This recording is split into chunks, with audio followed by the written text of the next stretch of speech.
Hello second year. Next है हमारी nested sequence. Nested sequence किस में बोलेंगे कि a sequence of interval I n is said to be nested if either, यानी जो मेरी नेस्टेड सीक्वेंस होगी, अब तक हमने मोनोटोनिकल सीक्वेंस पढ़ी थी। मोनोटोनिक सीक्वेंस क्या थी? एक के अंदर कंटेनमेंट। तो नेस्टेड सीक्वेंस ये होगी कि जब एक इंटरवल दूसरे के अंदर कंटेन हो, ये तीसरे के अंदर कंटेन हो, फोर्थ के अंदर कंटेन हो, मतलब कंटेनमेंट आती जाए, ठीक है। या I1 इससे उल्टा कि I1 छोटा हो, I2 इससे बड़ा, I3 इससे बड़ा। देखो इस तरह से, ये I1, ये I2, ये I3, ये I4, ठीक है। सेम एज इट इज इसमें अगर ये I1 है तो I2 इसके अंदर हो जाएगा, I3 इसके अंदर, I4 इसके अंदर। आगे बात समझ में? तो ये होती है नेस्टेड सीक्वेंस, ठीक है। इस पे बेस्ड एक आपके पास थ्योरम है, हमारे पास है नेस्टेड इंटरवल प्रॉपर्टी, या उसको बोलो contour intersection theorem. Intersection theorem है। इसने कहा है कि इफ इंटरवल ए एन है, मेरा क्लोज इंटरवल ए एन से बी एन, सच दैट इस सीक्वेंस इज क्लोज्ड। सीक्वेंस क्या है? Close interval such that I n plus one is contain in I n, मतलब nth प्लस वन कंटेन है I N के अंदर, ठीक है। यानी I2 कंटेन है I1 में, I3 कंटेन है I2 में, इस टाइप की। आगे बात समझ में? लेंथ कह रहा है, लेंथ ऑफ इंटरवल कितनी है? लगभग 0। यानी अगर मैं लिमिट लगाऊं n टेंस टू इन्फिनिटी, तो लेंथ ऑफ आई एन कितनी हो जाएगी? 0। देखो ये छोटी छोटी और छोटी और छोटी होती जाएगी, ठीक है। तो वो है लेंथ इन्फिनिटी। तो ये कह रहा है कि n equal to 1 to infinity I n is a singleton. सिर्फ उसमें एक सिंगलटन सेट होगा, सिंगलटन एलिमेंट होगा, यानी इन सब के इंटरसेक्शन में सिर्फ एक एलिमेंट होगा सिंगलटन, ठीक है। फॉर एग्जाम्पल मैं एक ये किसके ऊपर बेस्ड हो रहा है मैं वो बताती हूँ। फॉर एग्जाम्पल मेरे पास है कि इंटरसेक्शन निकालने की कही आपसे 1/n कोमा 1/n के बीच में, ठीक है। इंटरसेक्शन है माइनस। अब सबसे पहले मैंने -1 पुट किया, तो ये -1 से लो क्लोज इंटरवल भी लिख लो, -1 से 1, फिर -1/2 से प्लस का 1/2, फिर प्लस का ये 0 बीच में, फिर -1/3 से -1/, फिर up to infinity up to से, यानी मेरी nth क्या आ जाएगी? ये वाला -1/n और 1/n। तो इन सब के इंटरसेक्शन में क्या आएगा? Single zero element. क्या आता है? सिंगल जीरो एलिमेंट, ठीक है। तो अब इसमें हम प्रूव करने कि ये तो हमने एक छोटा सा एग्जांपल लिया। इस टाइप की अगर कहीं पे भी सीक्वेंस बनती है तो आपके पास क्या होगी कि सिंगलटन आएगी टर्म, बिल्कुल सिंगल टर्म, ठीक है। तो उसके लिए सबसे पहले प्रूव करेंगे। चलो हमारे पास क्या है? आई एन प्लस वन इस कंटेन है किसके अंदर? आई एन के।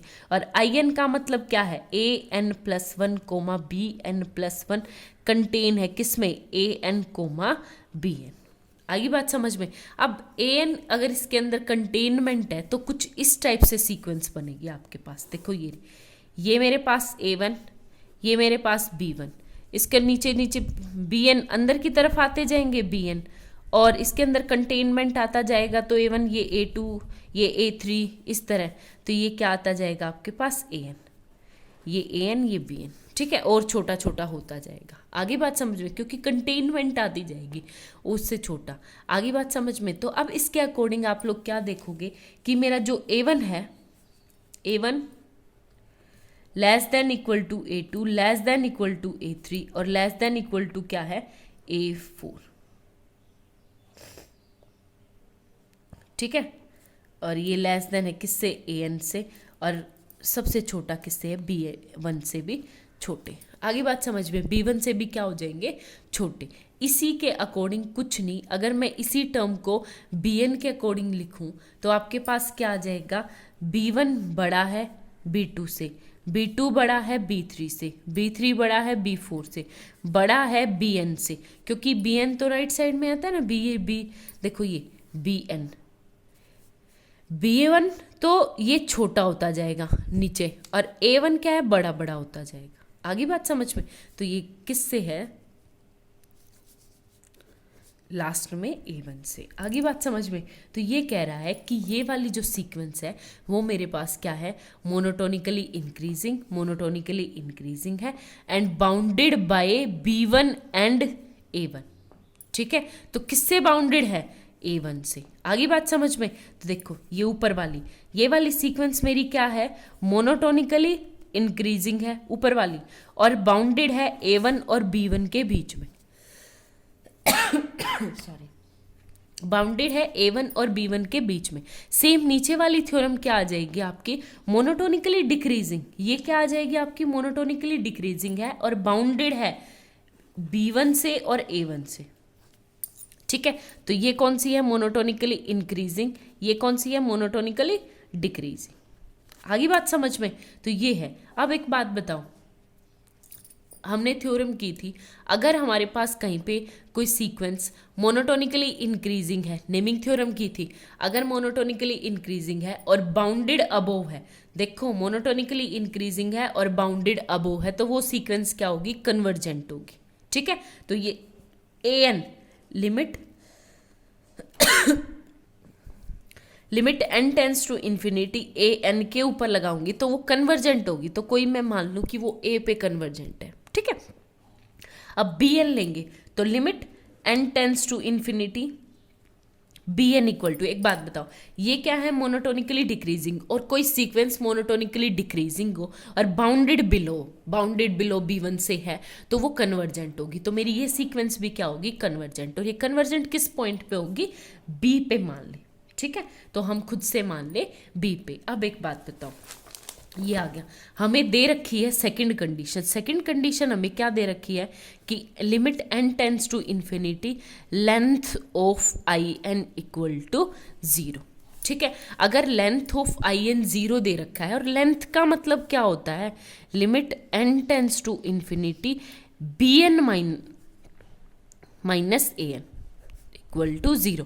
लेंथ का मतलब ये होता है कि अगर मेरे पास ये रियल नंबर लाइन है और ये पॉइंट है कोई 1, ये है कोई 2, तो हमें इन दोनों के बीच की लेंथ निकालनी, तो क्या करेंगे, बड़े वाले में से छोटा घटा देंगे, तो 2 - 1 इज द लेंथ। तो सेम ऐसे ही आई एन इंटरवल क्या हो जाएगा, b n minus a n equal to 0। अब लिमिट मैं अलग अलग करूंगी तो ये देखो, limit n tends to infinity b n minus limit n tends to infinity a n equal to 0। तो ये क्या थी, b माइनस ये क्या था, a इक्वल टू 0, यानी b इक्वल टू क्या आ गया, a के बराबर। ठीक है, तो b क्या आ गया, a के बराबर। आगे बात समझ में?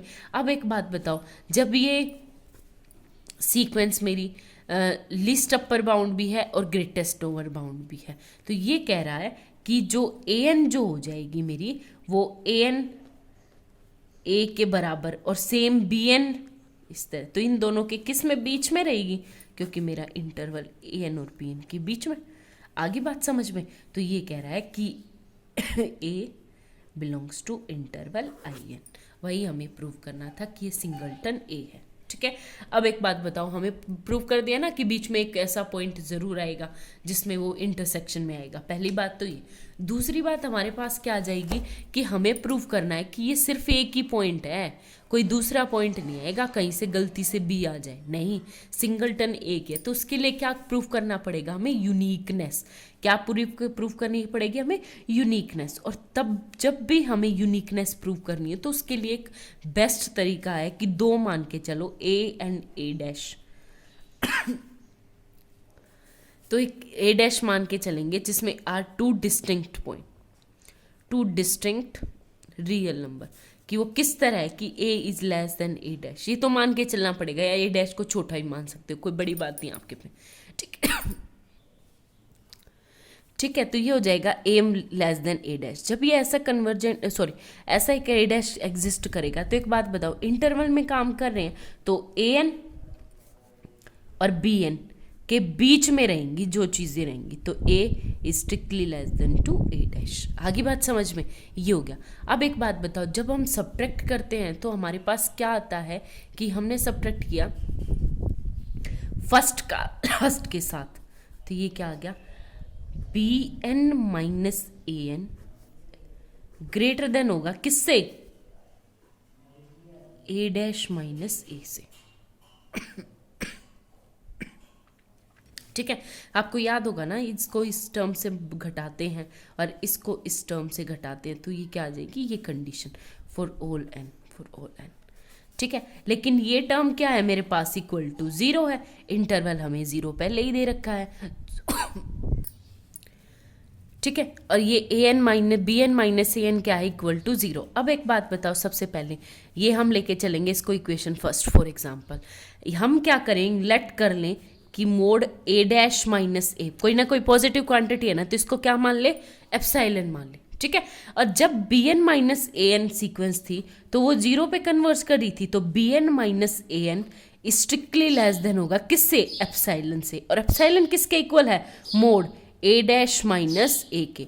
तो एक बात बताओ, एक बार तो a' - a से स्ट्रिक्टली बड़ा, यहाँ पे स्ट्रिक्टली ग्रेट लेस देन, तो इसका मतलब क्या आ गई, कंट्रडिक्शन आ गई। क्या आ गई, कंट्रडिक्शन। और कंट्रडिक्शन आते इसका मतलब क्या हो जाएगा कि हमने जो अज्यूम किया था वो बिल्कुल गलत किया था कि a' एक ऐसा रियल नंबर एग्जिस्ट करता है। ऐसा कोई a' रियल नंबर इस इंटरवल में एग्जिस्ट नहीं करता। तो उसके इंटरवल के इंटरसेक्शन में n equal to 1 to infinity in में सिर्फ कितना एलिमेंट रहेंगे, सिंगलटन एलिमेंट a।